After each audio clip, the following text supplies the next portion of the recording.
Hello everyone, good afternoon. उम्मीद करती हूँ आप सभी अच्छे होंगे और स्वस्थ होंगे। हम पढ़ रहे थे संगम एग्जाम पॉइंटर की बुक, जिसमें 35 वर्षों के जीएस पीवाईक्यू का संग्रह दिया गया है। इससे पहले हमने एंशिएंट हिस्ट्री और मिडिवल हिस्ट्री पूरा कंप्लीट कर लिया है। हम पढ़ रहे मॉडर्न हिस्ट्री, आधुनिक भारत का इतिहास, जिसका हमने 3 पार्ट ऑलरेडी कंप्लीट कर चुके हैं। ये हमारा चौथा पार्ट है। अगर आप चैनल पर नए हैं तो चैनल को जरूर से सब्सक्राइब कर दीजिएगा। और अगर आपने एंशिएंट हिस्ट्री, मिडिवल हिस्ट्री और इसके पहले के पार्ट नहीं देखे तो चैनल पर जाकर देख सकते हैं। मैंने सबकी एक अलग से प्लेलिस्ट क्रिएट कर दी है। तो चलिए शुरू करते हैं आज की क्लास।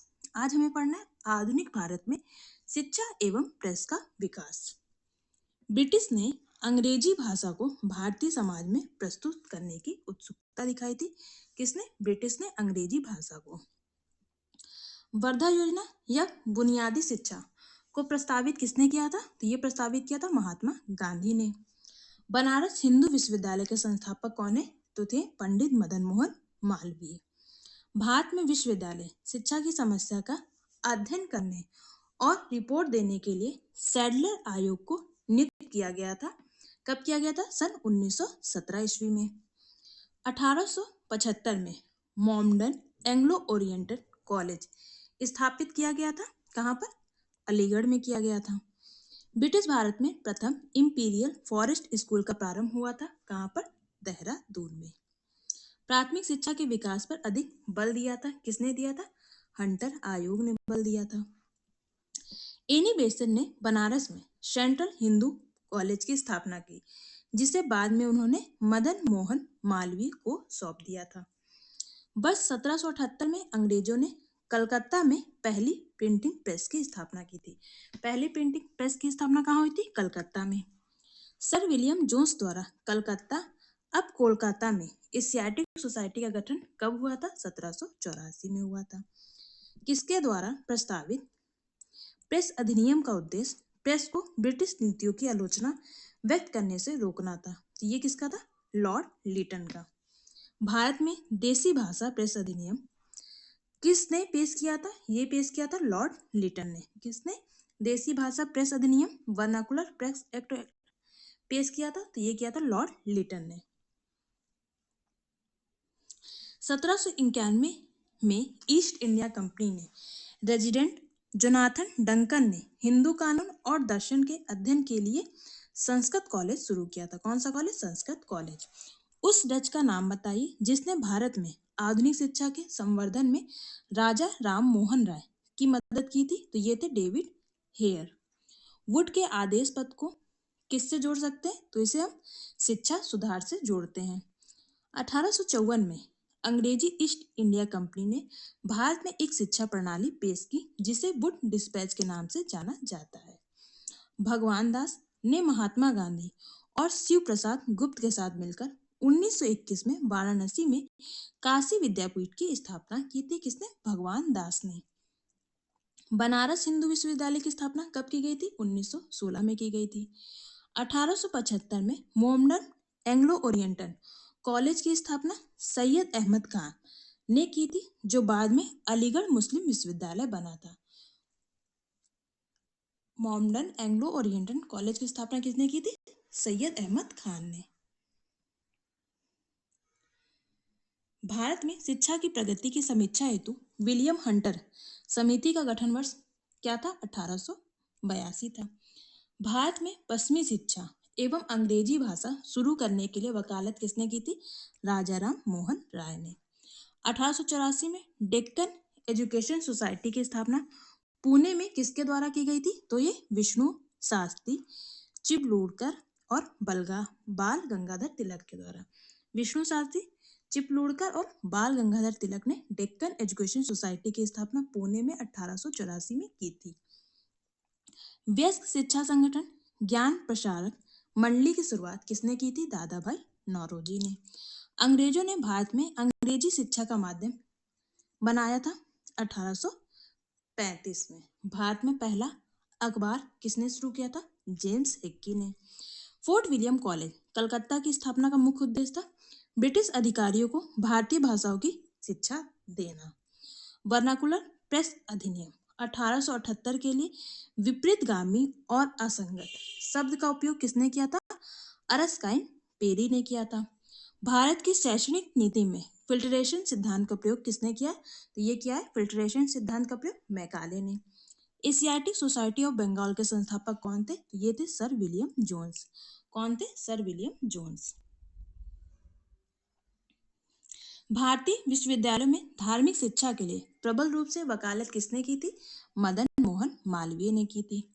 हंटर कमीशन की रिपोर्ट में विकास पर विशेष जोर किसने दिया था? प्राथमिक शिक्षा ने। सैडलर आयोग संबंधित है किससे? शिक्षा से संबंधित है। काशी विद्यापीठ का संस्थापक है कौन? बाबू शिव प्रसाद गुप्त।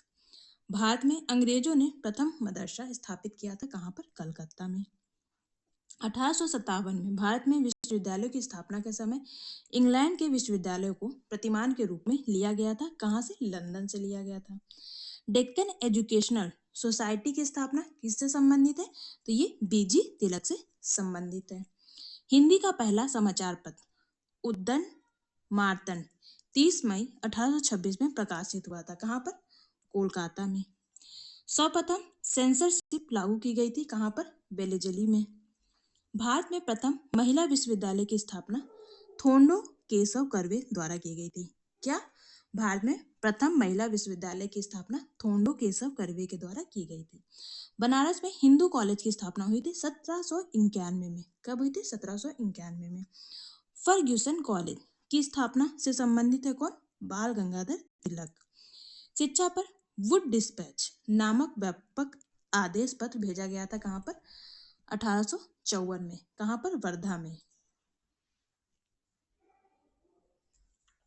द डेक्कन सभा की स्थापना किसने की थी? तो ये गोपाल कृष्ण गोखले ने की थी।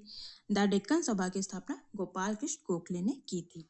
1784 में एशियाटिक सोसाइटी ऑफ बंगाल की स्थापना किसने की थी? विलियम जोन्स ने। लॉर्ड रिपन द्वारा हंटर कमीशन की नियुक्ति की गई थी 1882 में।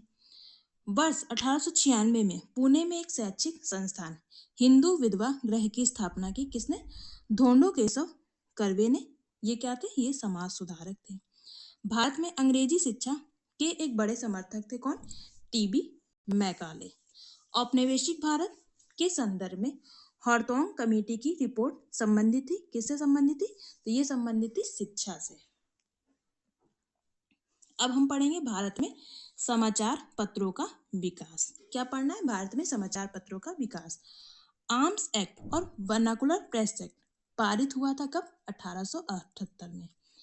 वर्नाकुलर प्रेस अधिनियम भारत के लॉर्ड लिटन वायसराय के शासनकाल के दौरान लागू किया गया था। भारत का पहला अंग्रेजी भाषा का समाचार पत्र था हिक्कीस बंगाल गजट। क्या था? हिक्कीस बंगाल गजट अंग्रेजी भाषा का पहला समाचार पत्र था। द हिंदू समाचार पत्र के संस्थापक जिसकी स्थापना 1878 में की गई थी किसने की थी? जी सुब्रमण्यम अय्यर ने। भारत का प्रथम हिंदी समाचार पत्र उद्दन मार्तंड।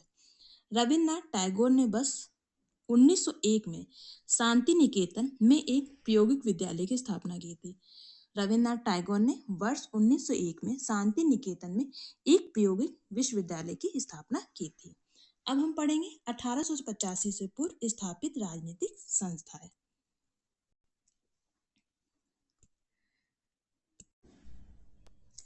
1866 में भारत के संदर्भ में 1866 में भारत के संदर्भ में चर्चा करने और भारतीय कल्याण को बढ़ावा देने के लिए ब्रिटिश सार्वजनिक अधिकारियों को प्रभावित करने के लिए लंदन में ईस्ट इंडिया एसोसिएशन का आयोजन किया गया था।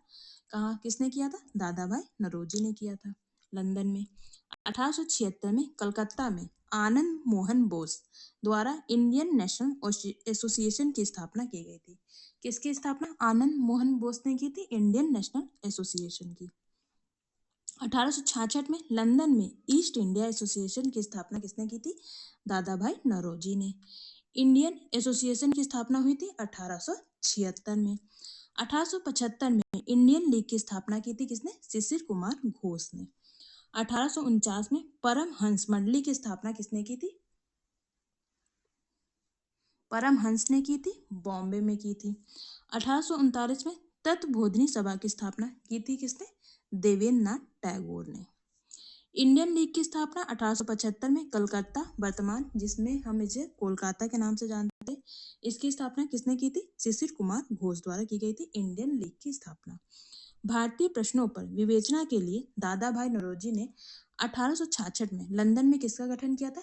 ईस्ट इंडिया एसोसिएशन का। Indian society of oriental art की स्थापना किसने की थी? अवनींद्र टैगोर ने। थियोसॉफिकल सोसाइटी के अनुयायी भारत दर्शन में विश्वास करते थे, किस पे? शाक्य दर्शन में। बंगाल एशियाटिक सोसाइटी की स्थापना 1784 में कलकत्ता में की गई थी, किसके द्वारा? सर विलियम जोन्स द्वारा। सुरेंद्रनाथ बनर्जी द्वारा स्थापित उस संगठन का नाम बतलाइए जिसका 1886 में इंडियन नेशनल कांग्रेस में विलय हो गया था। कौन सा संगठन था? Indian national conference. Indian national conference था वो, जिसका 1886 में इंडियन नेशनल कांग्रेस में विलय कर दिया गया था। 1885 में स्थापित बम्बई प्रेसिडेंसी एसोसिएशन के संस्थापक कौन थे? फिरोज शाह मेहता थे। सैयद अहमद खान के साथ यूनाइटेड इंडियन पेट्रियाटिक एसोसिएशन का संस्थापक कौन था? राजा शिव प्रसाद थे। 1876 में स्थापित इंडियन एसोसिएशन के संस्थापकों में से एक कौन है? ये हैं आपके सुरेंद्रनाथ बनर्जी। शिशिर कुमार घोष ने भारतीयों में राष्ट्रीयता की भावना जगाने के उद्देश्य से 1875 में इंडियन लीग की स्थापना की थी। ईस्ट इंडिया एसोसिएशन संगठन की स्थापना किसने की थी? दादा भाई नौरोजी ने की थी। अखिल भारतीय महिला संघ सम्मेलन 1927 में हुआ था। अखिल भारतीय डिप्रेस्ड क्लास संगठन ये कब हुआ था? 1925 में। बॉम्बे सोशल रिफॉर्म एसोसिएशन की स्थापना कब हुई थी? 1903 में। और the Indian national social conference की स्थापना हुई थी 1887 में। अब हम पढ़ेंगे भारतीय राष्ट्रीय कांग्रेस स्थापना, कार्यप्रणाली और महत्वपूर्ण अधिवेशन।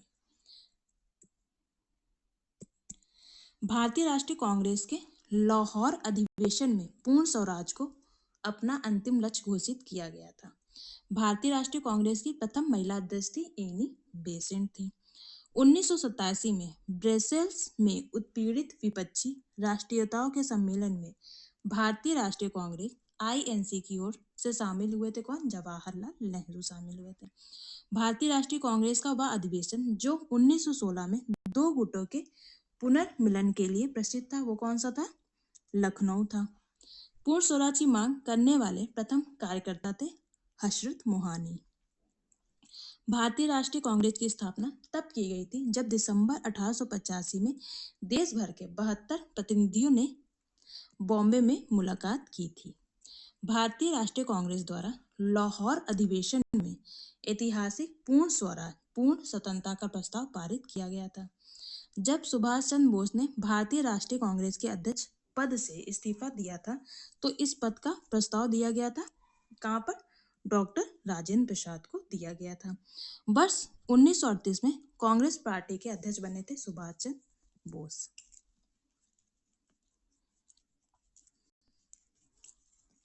उन्नीस 1916 का लखनऊ समझौता महत्वपूर्ण था क्योंकि इसके बाद कांग्रेस ने मुस्लिम लीग के साथ गठबंधन कर लिया था। भारतीय राष्ट्रीय कांग्रेस की स्थापना कब हुई थी? 1885 में हुई थी। कब हुई थी? 1885 में। 28 दिसंबर 1885 को भारतीय राष्ट्रीय कांग्रेस आईएनसी स्थापना गोकुलदास तेजपाल संस्कृत स्कूल के परिसर में हुई थी। कहाँ पर? बम्बई में। महात्मा गांधी ने भारतीय राष्ट्रीय कांग्रेस के सत्रों में से 1924 बेलगांव की अध्यक्षता की थी। भारतीय राष्ट्रवाद के पहले प्रारंभिक चरण को मध्यम चरण 1885 से 1905 भी कहा जाता है। भारतीय राष्ट्रीय कांग्रेस आईएनसी के में से 1911 कोलकाता अधिवेशन में पहली बार राष्ट्रगान गाया गया था। वर्ष 1938 और 1939 में भारतीय राष्ट्रीय कांग्रेस के अध्यक्ष के रूप में निर्वाचित किया गया था किसे? सुभाष चंद्र बोस को। भारतीय राष्ट्रीय कांग्रेस का पहला अधिवेशन 1885 में आयोजित किया गया था। इसका आयोजन भारत के बम्बई शहर में हुआ था। भारतीय राष्ट्रीय कांग्रेस की पहली भारतीय राष्ट्रीय महिला कौन थी? तो ये थी सरोजनी नायडू। कौन थी? भारतीय राष्ट्रीय कांग्रेस की पहली भारतीय महिला अध्यक्ष। कांग्रेस का वह अधिवेशन जिसमें महात्मा गांधी ने अन्य नेताओं को खिलाफत के साथ साथ स्वराज के समर्थन में असहयोग आंदोलन चलाने के लिए राजी कर लिया था। कौन सा अधिवेशन था? ये था कलकत्ता का अधिवेशन। किसका? कलकत्ता का अधिवेशन।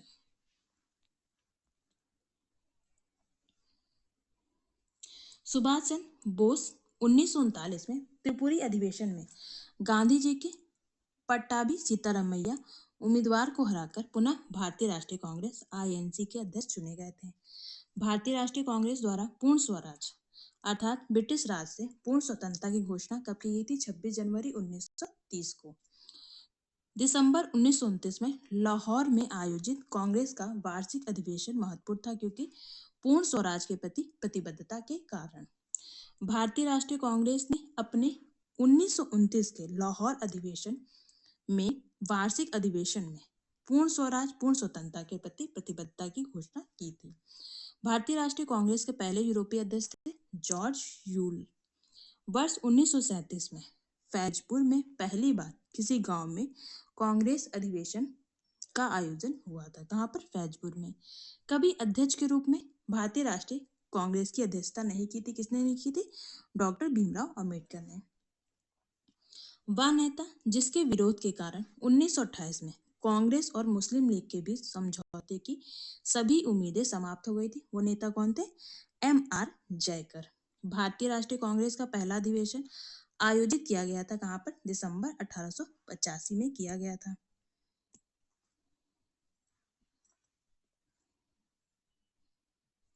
1931 में इंडियन नेशनल कांग्रेस के अध्यक्ष कौन थे? वल्लभ भाई पटेल थे। भारतीय राष्ट्रीय कांग्रेस के पहले महासचिव थे A.O. ह्यूम। कौन थे? A.O. ह्यूम थे। वर्ष 1885 में भारतीय राष्ट्रीय कांग्रेस के गठन के दौरान गवर्नर कौन थे? लॉर्ड डफरिन थे। भारतीय राष्ट्रीय कांग्रेस का गठन किया गया था वर्ष 1885 में। 1916 में कांग्रेस के लखनऊ अधिवेशन में नरमपंथी और चरमपंथी दोनों विचारधारा के नेता एकजुट हुए थे। इसकी अध्यक्षता किसने की थी? अंबिका चरण मजूमदार ने। 1916 के लखनऊ समझौते ने नरमपंथियों, भारतीय राष्ट्रीय कांग्रेस के उग्र सुधारवादियों और मुस्लिम लीग के लिए एक संयुक्त राजनीतिक मंच प्रदान किया था। किसके लिए? उग्र सुधारवादियों और मुस्लिम लीग के लिए। स्वतंत्र भारत में भारतीय राष्ट्रीय कांग्रेस की पहली महिला अध्यक्ष कौन थी? तो ये थी इंदिरा गांधी। ताप्ती नदी किनारे आयोजित सूरत अधिवेशन में भारतीय राष्ट्रीय कांग्रेस का 2 दलों में विभाजन हुआ था वर्ष 1907 में। 15 अगस्त 1947 को भारतीय राष्ट्रीय कांग्रेस के अध्यक्ष कौन थे? ये थे JB कृपलानी। कभी भी भारतीय राष्ट्रीय कांग्रेस के किसी भी अधिवेशन की अध्यक्षता नहीं की थी। किसने नहीं की थी? बाल गंगाधर तिलक ने नहीं की थी। भारतीय राष्ट्रीय कांग्रेस के अधिवेशनों के लिए छुट्टियों का मनोरंजन अभिव्यक्ति का प्रयोग किसने किया है? लोकमान्य तिलक ने। भारतीय राष्ट्रीय कांग्रेस के प्रथम मुस्लिम अध्यक्ष कौन थे? बदरुद्दीन तैयब जी। कांग्रेस का अत्यधिक अल्पसंख्यक लोगों का प्रतिनिधित्व करने वाली कहकर उपहास किसने किया था? लॉर्ड डफरिन ने। भारतीय राष्ट्रीय कांग्रेस की पहली महिला अध्यक्ष कौन थी? एनी बेसेंट थी। सुभाष चंद्र बोस ने भारतीय राष्ट्रीय कांग्रेस से इस्तीफा दे दिया जब उस सीट के लिए नाम प्रस्तावित किया गया था। किसका? राजेंद्र प्रसाद का। भारतीय राष्ट्रीय कांग्रेस के अधिवेशन में सुभाष चंद्र बोस दूसरी बार अध्यक्ष चुने गए थे। कहाँ पर? त्रिपुरी अधिवेशन में सुभाष चंद्र बोस दूसरी बार अध्यक्ष चुने गए थे। दिसंबर 1885 में इंडियन नेशनल कांग्रेस का सर्वप्रथम अधिवेशन आयोजित किया गया था। कहाँ पर? बंबई में। लगातार 6 वर्षों तक भारतीय राष्ट्रीय कांग्रेस के प्रेसिडेंट कौन थे? ये थे अब्दुल कलाम आजाद। ये लगातार 6 वर्ष तक भारतीय राष्ट्रीय कांग्रेस के प्रेसिडेंट थे। कांग्रेस को सूक्ष्मदर्शी अल्पसंख्यक जनता का प्रतिनिधित्व बताते हुए उसका मजाक किसने उड़ाया था? ये उड़ाया था लॉर्ड डफरिन ने।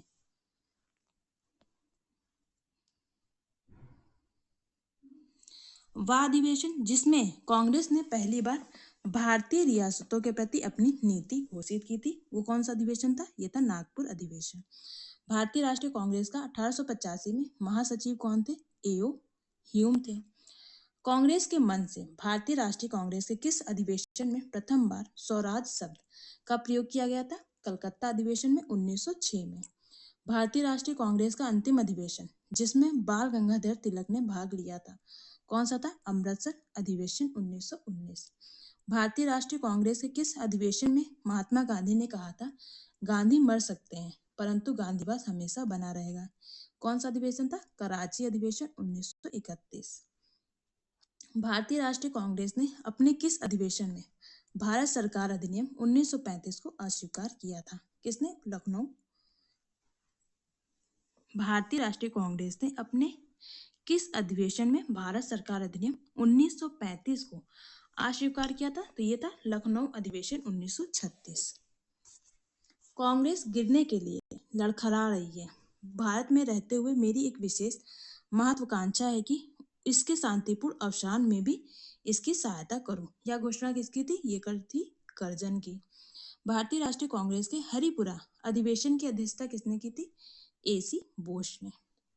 1938 के हरिपुरा कांग्रेस के अधिवेशन में सुभाष चंद्र बोस को अध्यक्ष के रूप में नामित किया था किसने? डॉक्टर राजेंद्र प्रसाद ने। भारतीय राष्ट्रीय कांग्रेस का सर्वप्रथम मुस्लिम अध्यक्ष कौन था? बदरुद्दीन तैयब जी। भारतीय राष्ट्रीय कांग्रेस के सन 1905 ईस्वी में बनारस अधिवेशन का अध्यक्ष कौन था? ये थे गोपाल कृष्ण गोखले। भारतीय राष्ट्रीय कांग्रेस की 1946 में मेरठ में आयोजित अधिवेशन की अध्यक्षता किसने की थी? JB कृपलानी ने की थी। मदन मोहन मालवीय भारतीय राष्ट्रीय कांग्रेस के अध्यक्ष कितनी बार चुने गए थे? 2 बार चुने गए थे, एक तो 1909 में और दूसरा है 1918 में। कांग्रेस और मुस्लिम लीग के लखनऊ अधिवेशन में ब्रिटिश शासन के विरुद्ध एक संयुक्त मोर्चा बनाने की सहमति बनी थी। भारतीय राष्ट्रीय कांग्रेस के अंतिम लक्ष्य के रूप में स्वशासन और स्वराज यह घोषणा दादा भाई नौरोजी ने INC के लिए कलकत्ता अधिवेशन में की थी। भारतीय राष्ट्रीय कांग्रेस के दूसरे अधिवेशन के अध्यक्ष थे दादा भाई नौरोजी। सितंबर 1923 में कांग्रेस के विशेष अधिवेशन की अध्यक्षता मौलाना अब्दुल कलाम आजाद ने की और जो 35 वर्ष की आयु में कांग्रेस के अध्यक्ष के रूप में चुने जाने वाले सबसे युवा व्यक्ति थे। वर्ष 1931 में अपनाए गए भारतीय राष्ट्रीय कांग्रेस के तिरंगे झंडे के केंद्र के रूप में चरखा रखा गया था।